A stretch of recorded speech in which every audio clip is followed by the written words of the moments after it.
It couldn't have been a case of better timing. Egyptologists celebrating the centenary of the discovery of the tomb of Tutankhamun now have a promising new archaeological discovery that appears to have been made in Egypt. Excavators have discovered a tunnel under the Topoceros Magna Temple, west of the ancient city of Alexandria, which they have suggested could lead to the tomb of Queen Cleopatra. Evidence that this is really the case remains to be seen, but such a discovery would be a major find, with the potential to rewrite what we know about Egypt's most famous queen. According to the ancient Greek writer Plutarch, who wrote a biography of Cleopatra's husband, the Roman general Mark Antony, and is responsible for the lengthiest and most detailed account of the last days of Cleopatra's reign. Both Antony and Cleopatra were buried inside Cleopatra's mausoleum. According to Plutarch, on the day that Augustus and his Roman forces invaded Egypt and captured Alexandria, Antony fell on his sword, died in Cleopatra's arms, and was then interred in the mausoleum. 2 weeks later, Cleopatra went to the mausoleum to make offerings and pour libations, and took her own life in a way that is still unknown.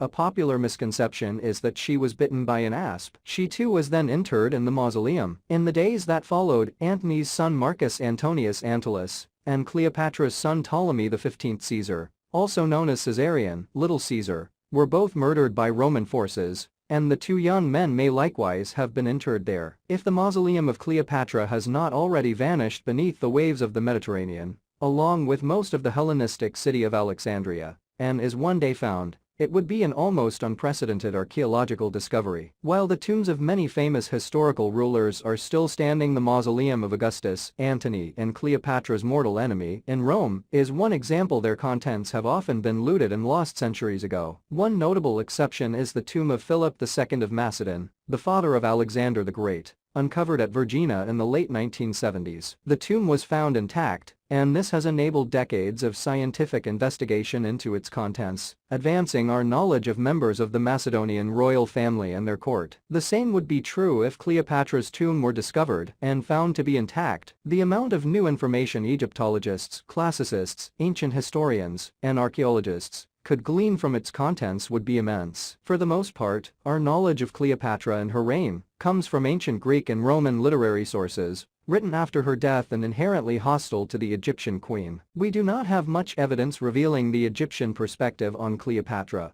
but what we do have, such as honorific reliefs on the temples that she built and votives dedicated by her subjects, gives us a very different view of her. The ethics of unearthing Cleopatra's remains to date. No other Ptolemaic ruler's tomb has been found. They were reportedly all situated in the palace quarter of Alexandria and are believed to be under the sea, with the rest of that part of the city.